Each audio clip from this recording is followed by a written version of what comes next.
اعوذ باللہ من الشیطان الرجیم، بسم اللہ الرحمن الرحیم۔ ناظرین، انجیر ایک بہت ہی عمدہ پھل ہے جس میں وائٹامن اے، سی اور ڈی کے علاوہ بی کمپلیکس موجود ہیں۔ اس کے علاوہ ڈائٹری فائبر اور معدنیات یعنی منرلز بھی پائے جاتے ہیں۔ معدنیات فولاد، میگنیز، کیلشیم اور پوٹاشیم ہڈیوں کو بھربھرے پن سے محفوظ رکھتا ہے، اور انہی کی بدولت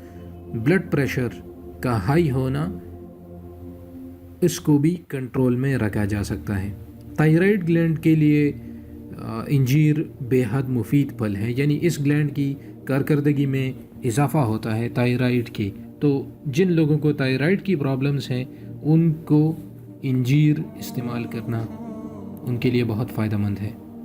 فیسین ایک مخصوص سادہ انجیر کو کہتے ہیں جس میں موجود فیسین قبض کے پرانے مریضوں کے لیے نہایت اکثیر ہے اور بواسیر کو ختم کرنے کی بھی صلاحیت رکھتا ہے۔ اس میں قدرتی طور پر شکر زیادہ ہوتی ہے اور قوت مدافعت پیدا کرتا ہے، یعنی وہ لوگ جن کو بواسیر کی شکایت ہے تو ان کے لیے انجیر کا استعمال بہت زیادہ فائدہ مند ہے، کیونکہ یہ معدے کو چالو کر دیتا ہے، سٹارٹ کر دیتا ہے۔ بواسیر عام طور پر اس لیے ہوتی ہے کہ جب معدہ صحیح طریقے سے کام نہیں کرتا اور قبض ہو جاتا ہے، تو جس کی وجہ سے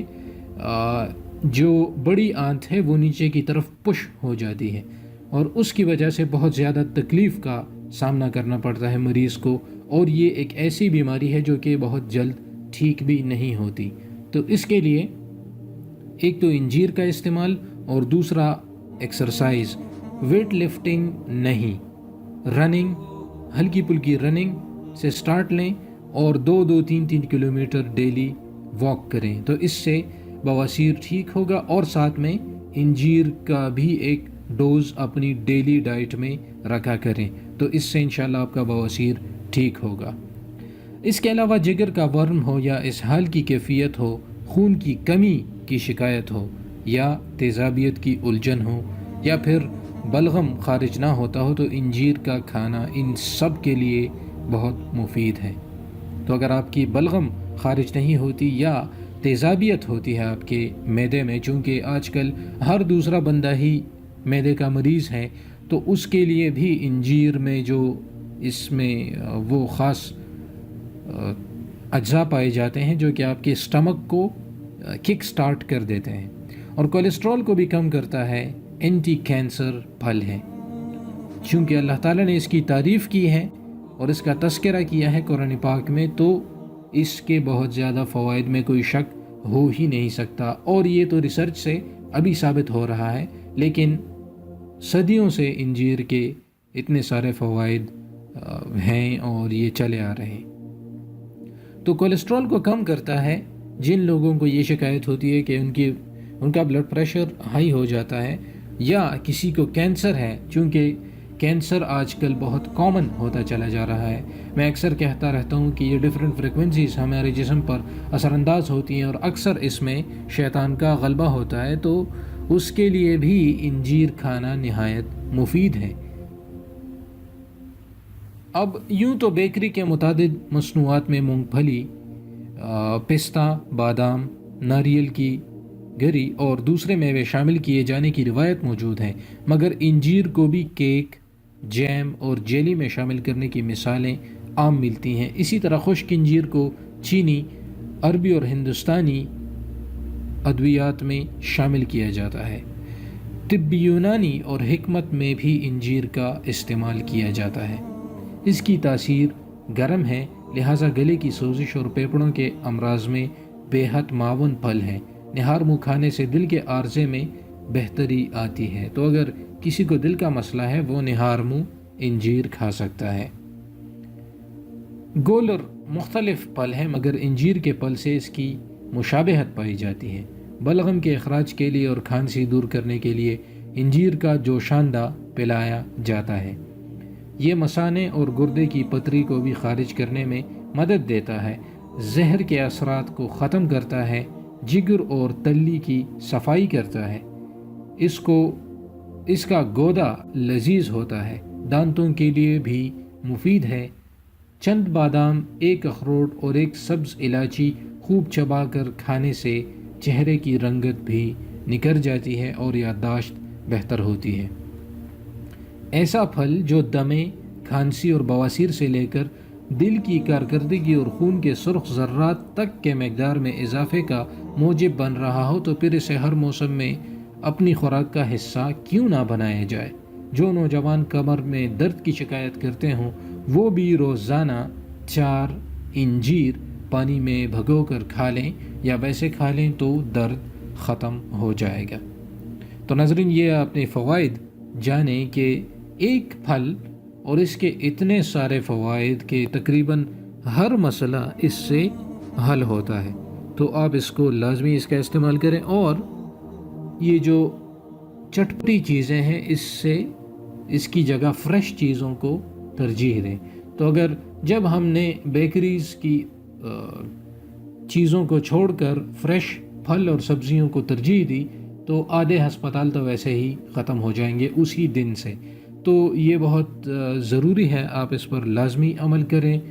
اور اس ویڈیو کو لازمی شیئر کریں تاکہ سب تک یہ نالج پہنچ سکے۔ اور انہی نیچرل چیزوں میں اللہ تعالیٰ نے جو افادیت رکھی ہے وہ انسان نے جب خود نیچر کو ڈسٹرب کبھی بھی کیا ہے تو اس کے انجام بہت خطرناک ہوئے ہیں۔ اور اگر ہم دیکھیں تو آج کل ہماری سبزیاں اور پھل بھی یہ سائنٹسٹ جو ہیں انہوں نے اس کو خراب کر دیا ہے۔ جو بیج ہم بوتے ہیں تو اگر ہم اس پر سوچیں تو ہماری بچپن میں یا اس سے پہلے یہ جو بڑے بڑے مالٹے ہیں کینو، یہ نہیں ہوا کرتے تھے، تو نیچرل مالٹا ہوتا تھا جو کہ چھوٹا سا ہوتا تھا۔ اب یہ بہت بڑے بڑے آ گئے ہیں تو اس کو کلوننگ کے ذریعے اس کے بیج کو لیبارٹریز میں ٹیسٹ کرا کے اس سے ڈفرینٹ ایکسپیریمنٹس اس پر کرتے ہیں، تو اس سے یہ ہوتا ہے کہ آپ کو کینو یا ایون لیمو، آج کل جو یورپ اور امریکہ میں جو بھی لیمو آپ کو ملتے ہیں وہ بہت بڑے بڑے ہوتے ہیں،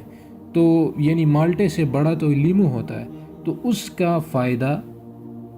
کم ہو جاتا ہے جب ہم نیچر کو ڈسٹرب کرتے ہیں۔ اور یہی وجہ ہے کہ آپ کو یعنی بہت ترقی یافتہ ہونے کے باوجود ان ممالک میں، امریکہ میں کینسر اور ہارٹ پیشنٹس بہت زیادہ ہیں، اور سملر کیس ہیں UK اور یورپ میں بھی یہی کیس ہیں، لوگ ڈپریشن کا شکار ہوتے ہیں۔ تو اس کی وجہ قدرتی نظام کو بگاڑنا ہے۔ جب وہ بیج پر ڈفرینٹ ٹیسٹس کرتے ہیں، اس کے بعد کلونڈ جو تخم ہوتا ہے وہ آ جاتا ہے، تو اس سے آپ کو پیداوار تو بڑھ جاتی ہے لیکن افادیت کم ہو جاتی ہے، کیونکہ جو اللہ تعالیٰ نے اس میں فائدہ رکھا ہے وہ انسان اس کو کبھی بھی چینج نہیں کر سکتا۔ تو اس لیے جب بھی انہوں نے پریکٹس کیا ہے وہ نقصان ہے۔ تو آپ کوشش کریں کہ آرگینک چیزیں زیادہ کھائیں، یعنی سٹور میں پڑی ہوئی چیزیں نہ لیں، ہو سکے تو خود باغ میں جا کر وہاں سے چاہے وہ انجیر ہو یا چاہے سیب ہو یا آم ہو یا کیلا ہو، تو وہاں خود جا کر وہاں سے لیں، اور پھر وہ بھی اس کا تخم بھی اس کے کسان سے پوچھیں کہ اس نے کہیں اس کو کلون تو نہیں کیا، یہ جو لیٹسٹ بیج ہوتے ہیں اس کو تو اس نے پرچیز نہیں کیا۔ تو جب وہ نہ ہو تو اس چیز کو آپ استعمال کیا کریں، تو تب آپ کو جا کر اس کا بہت فائدہ ہوگا، نہیں تو آپ کا جو نیچرل فائدہ جو ہونا تھا وہ آپ کو نہیں مل سکتا جب آپ اس میں سے مختلف قسم کے تجربات کر دیتے ہیں۔ اسی طرح یہ انسانوں پر بھی لگے ہوئے ہیں، اور انسان کی دوبارہ زندگی پر اور سٹیم سیلز کے تھرو کلوننگ انسان کی کرنے کے خواہش مند ہیں، تاہم اللہ تعالیٰ ان کو ہمیشہ ایک انڈیکیشن دیتے ہیں کہ آپ جتنے بھی بڑے ہو جائیں تو ایک نہ ایک دن آپ کو مرنا ہے، اور آپ ایک قدرت کی قوانین کو چھیڑ نہیں سکتے۔ تو اس لیے جو قرآن اور حدیث سے چیزیں ثابت ہیں ان پر اکتفا اور عمل کرنا ہم سب کے فائدے میں ہے، اور ہمیں چاہیے کہ ہم انہی چیزوں پر عمل کریں۔ تو ویڈیو پر لازمی عمل کریں اور انجیر کو اپنی غذا بنائیں، کیونکہ اس کی تعریف اللہ تعالیٰ نے کی ہے، اور اس لیے اس کے فائدے بہت زیادہ ہیں، اور مجھے اپنی دعاؤں میں ضرور یاد رکھیے گا۔ چینل کو اگر سبسکرائب نہیں کیا تو ضرور کریں اور ویڈیوز شیئر کریں۔ اجازت چاہتا ہوں، اللہ حافظ۔